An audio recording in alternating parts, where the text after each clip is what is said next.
أعوذ بالله من الشيطان الرجيم. بسم الله الرحمن الرحيم. ضربت عليهم الذلة أينما ثقفوا إلا بحبل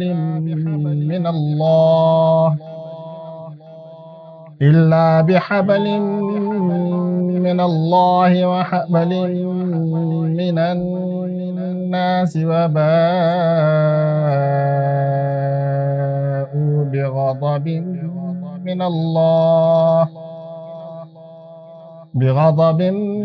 من الله وضربت عليهم المسكنة ذلك بأنهم كانوا يكفرون بآيات الله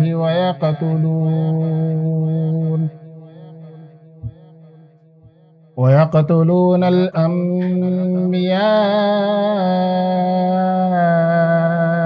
بغير حق ذلك بما عصوا وكانوا يعتدون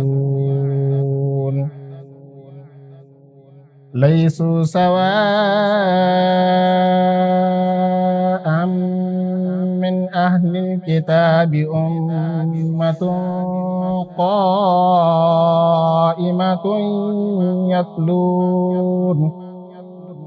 يتلون آيات الله آناء الليل وهم يسجدون صدق اللہ العظیم۔ ضربت ڈال دی گئی علیہم ان پر الذلۃ ذلت این جہاں پر بھی ما ثقفوا وہ پائے جائیں الا بحبل من اللہ مگر اللہ کی رسی کے ساتھ وحبل من الناس اور لوگوں کی رسی کے ساتھ وباءوا بغضب من اللہ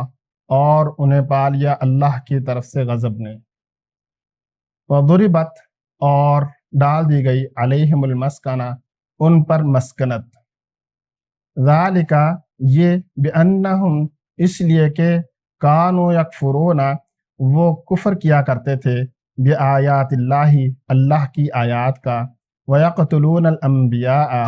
اور وہ قتل کیا کرتے تھے انبیاء کو بغیر حق بغیر کسی وجہ کے ذالک بما عصوا وکانوا یعتدون یہ اس لیے کہ جو انہوں نے نافرمانی کی اور حد سے تجاوز کرتے رہے لیسوا سواء وہ سب برابر نہیں ہیں من اہل الکتاب اہل کتاب میں سے امت ایک گروہ ہے قائمت کھڑا رہتا ہے یتلون تلاوت کرتے رہتے ہیں آیات اللہ کی آیات کا آناء اللیل رات گئے تک وہم یسجدون اور وہ سجدے کرتے رہتے ہیں۔ ہم سورہ آل عمران کی آیات پڑھ رہے ہیں، ابھی میں نے آیت نمبر 112 اور 113 نمبر کی تلاوت کی ہے۔ اس میں بھی اللہ تبارک و تعالیٰ نے پچھلے مضمون کو ہی آگے بڑھایا ہے۔ پچھلے مضمون کے اندر ہم نے پڑھا تھا کہ وہ لوگ ہیں جو بہت سارے طریقوں سے انبیاء کے ساتھ زیادتی کرتے ہیں اور جو حق کے ساتھ کھڑے ہوتے ہیں ان کے اوپر ظلم و زیادتی کرتے ہیں، اور اللہ تبارک و تعالیٰ کسی پر ظلم نہیں کرتا۔ تو یہاں پر اللہ تبارک و تعالیٰ فرما رہے ہیں کہ ان کے اوپر ذلت جو ہے وہ ڈال دی گئی ہے، وہ جہاں مرضی پائے جائیں، یعنی دنیا کے جس مرضی حصے میں چلے جائیں گے، جہاں پر بھی وہ رہیں گے، اللہ نے ذلت کو ان کے ساتھ کر دیا ہے۔ تو اور اسی طرح فرمایا کہ الا بحبل من اللہ مگر اللہ کی رسی کو پکڑ لینے کے ساتھ ان سے ذلت ہٹ جائے گی، وحبل من الناس اور لوگوں کی رسی کو تھام لینے کے ساتھ ان سے ذلت ہٹ جائے گی۔ اب حبل من اللہ سے مراد کیا ہو سکتا ہے اور حبل من الناس سے مراد کیا ہو سکتا ہے؟ پیچھے ہم نے پڑھا وَاعْتَصِمُوا بِحَبْلِ اللَّهِ جَمِيعًا کہ اللہ کی رسی کو مضبوطی سے پکڑ لو اور اس سے کیا ہوگا کہ تم اکٹھے ہو جاؤ گے اور ایک مضبوط ہو جاؤ گے۔ یہاں پر یہودیوں کے لیے یہ فرمایا جا رہا ہے کہ جب ان کے اوپر ذلت ڈال دی گئی ہے، وہ جہاں بھی جائیں گے ان کے ساتھ ذلت رہے گی، مگر اللہ کی رسی کے ساتھ اگر ہوں گے تو پھر ان کے اوپر ذلت نہیں ہوگی، اگر لوگوں کی رسی کے ساتھ ہوں گے پھر بھی ان کے اوپر ذلت نہیں ہوگی۔ تو اللہ کی رسی کے دو معنی کیے گئے ہیں یہاں پر، ایک تو یہ کہ وہ اسلام کو قبول کر لیں یعنی مسلمان ہو جائیں، دوسرا یہ کہ وہ اپنے جو ان کے پیشوا ہوتے ہیں ان میں شامل ہو جائیں، یعنی کہ اللہ تبارک و تعالیٰ نے یہ حکم حضور پاک صلی اللہ علیہ وسلم کی احادیث میں ملتا ہے کہ اگر یہ اہل کتاب بھی جو ہیں، جو عبادت کرنے والے یا جو عبادت گاہوں کے اندر رہنے والے لوگ ہیں، جب جنگ بھی ہو تو اس کے باوجود ان کو قتل نہیں کیا جائے گا، تو اس وجہ سے وہ اس دنیا کے اندر تو ذلت سے بچ جائیں گے، لیکن ایمان نہ لانے کی وجہ سے آخرت میں سزا پھر بھی ان کو ملے گی۔ اور یہ ہے اللہ کی رسی کو تھام لینے کا معنی، یا تو اسلام کو قبول کر لیں یا پھر اپنے جو رہنما ہیں ان کے اندر شامل ہو جائیں، تو یہ دو طریقے ہیں ان کے لیے بچنے کے۔ وَحَبْلٍ مِّنَ النَّاسِ، اور لوگوں کی رسی۔ اب ایک تو یہ جیسے آج کے دور میں ہو رہا ہے، یہودی جو ہیں وہ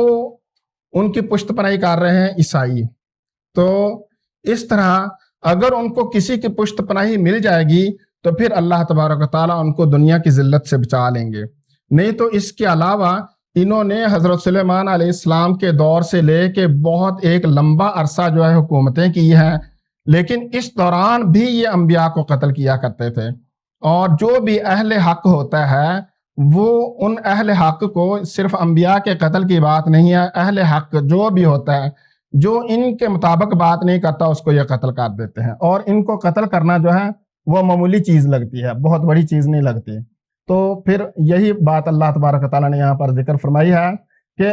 ان کے ساتھ ذلت ہے، الا بحبل من اللہ، مگر اللہ کی رسی کو تھام لینے سے، وحبل من الناس، یا پھر لوگوں کی رسی کو تھام لینے سے، وباءوا بغضب من اللہ، اور ان کو پا لیا اللہ کے غضب نے۔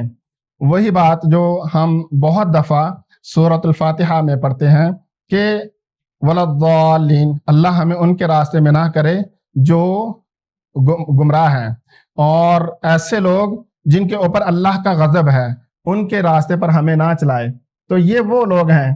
یہود، ان کو اللہ تبارک و تعالیٰ کے غضب نے پا لیا۔ وَضُرِبَتْ عَلَيْهِمُ الْمَسْكَنَةُ، اور ان کے اوپر مسکنت بھی ڈال دی گئی ہے۔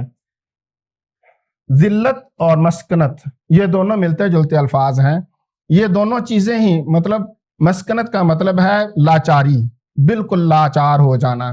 اور جس کے بس میں کچھ بھی نہ رہے۔ تو یہ اس حالت تک پہنچے ہیں بے شمار بار، 100-200 سال کے بعد ان کے اوپر ایسے حملے ہوتے ہیں کہ یہ ختم ہو کر رہ جاتے ہیں، بالکل ختم ہو جاتے ہیں، پھر یہ آہستہ آہستہ 2-4 بچ جاتے ہیں، تو پھر وہاں سے ان کی نسل بڑھنا شروع ہو جاتی ہے۔ تو یہ ان کے لیے قیامت تک کے لیے ہے۔ ذَلِكَ بِأَنَّهُمْ كَانُوا يَكْفُرُونَ بِآيَاتِ اللَّهِ، یہ اس لیے ہے کہ كَانُوا يَكْفُرُونَ بِآيَاتِ اللَّهِ، یہ اللہ کی آیات کا کفر کرتے تھے، وَيَقْتُلُونَ الْأَنْبِيَاءَ، اور انبیاء کو قتل کرتے تھے۔ یہاں پر کانوں کا لفظ ہے اور یہاں پر بھی کانوں کا لفظ ہے۔ اگر یہ کانوں کا لفظ آ جاتا ہے نا، یعنی کہ مضارع کے ساتھ آ جائے تو یہ اس کو ماضی میں تو لے کر جاتا ہے، لیکن اس ماضی استمراری کا معنی دیتا ہے۔ ماضی استمراری کا مطلب ہوتا ہے کہ کنٹینیوس، یعنی ایک لمبا عرصہ تک ایک کام جاری رہا۔ تو یہ کیا کیا کرتے تھے؟ کانوا یکفرون بآیات اللہ، یہ کفر کیا کرتے تھے اللہ کی آیات کا۔ ویقتلون الانبیاء، اور وہ قتل کیا کرتے تھے انبیاء کو، بغیر حق، بغیر حق کے۔ ذالک بما عصوا وکانوا یعتدون، یہ اس لیے یہ سب چیز ان کی نافرمانی اور حد سے تجاوز کی وجہ، یعنی یہ ہمیشہ حد سے تجاوز کرتے تھے، کبھی بھی انبیاء کی بات نہیں مانتے تھے، جو بھی ان کی اپنی طبیعت کے خلاف بات ہوتی تھی اس کے لیے یہ انبیاء کو اور نیک لوگوں کو قتل کر دیتے تھے۔ لیسوا سواء، یہ سب برابر نہیں ہیں، یعنی یہ یہودی جو ہیں یہ سب کے ساتھ برابر نہیں ہے، ایک جیسے نہیں ہیں۔ تو یہ اللہ تبارک و تعالیٰ ہمیشہ، مطلب کوئی بھی بات ہوتی ہے، جیسے شراب کی حرمت کی بات آئی تو اللہ تبارک و تعالیٰ نے فرمایا کہ شراب جو ہے یہ اس کے اندر نفع بھی ہے، لیکن اس کا گناہ اس سے زیادہ بڑا ہے۔ تو انصاف کی بات ہمیشہ جہاں پر بھی چاہے مخالف گروہ کے بارے میں بات ہو وہاں پر بھی اللہ تبارک و تعالیٰ انصاف کی بات ساتھ کرتے ہیں. تو یہ ساری بات کرنے کے باوجود فرمایا لیسو سواء، وہ سب برابر نہیں ہیں. ان میں کچھ لوگ ایسے ہیں جو ایمان لے آتے ہیں اور کچھ لوگ ایسے ہیں جو اسی مذہب میں رہ کر بھی اللہ کی یاد کو نہیں چھوڑتے ہیں. تو اس بات کو یہاں پر اللہ تبارک و تعالیٰ نے ذکر فرمایا من اہل الکتاب امت قائمۃ، اہل کتاب میں سے ایک امت ہے جو کھڑی رہتی ہے، یتلون آیات اللہ، اللہ کی آیات کی تلاوت کرتے رہتے ہیں، آنا اللیل، رات گیا تک، لمبی رات اینڈ تک لے جاتے ہیں اپنی عبادت کو، وہم یسجدون، اور وہ سجدے کرتے رہتے ہیں. یہودیوں میں سے ایک مسلمان ہو گئے تھے حضرت اسید بن عزیر رضی اللہ تعالیٰ عنہ. تو وہ کہیں پر تھے، وہ نفل پڑھ رہے تھے رات کو، وہ عشاء کی نماز کے بعد ہی نوافل شروع کر دیتے تھے اور ساری رات اللہ کی عبادت کرتے تھے. تو ایک بار وہ تلاوت کرتے رہے، رکعت کے اندر کھڑے ہو کے تلاوت کرتے رہے. تو ان کا پاس گھوڑا بندھا ہوا تھا اور پاس ایک طرف ان کا بچہ سویا ہوا تھا. تو گھوڑا اچھلنے لگ گیا. آپ رضی اللہ تعالیٰ عنہ نے تلاوت روکی اور گھوڑے کو دیکھا، وہ گھوڑا آرام سے کھڑا ہو گیا. پھر آپ نے دوبارہ نماز شروع فرمائی اور نماز میں کھڑے ہوئے تو گھوڑا پھر ان کا اچھلنے لگ گیا. تو آپ رضی اللہ تعالیٰ عنہ نے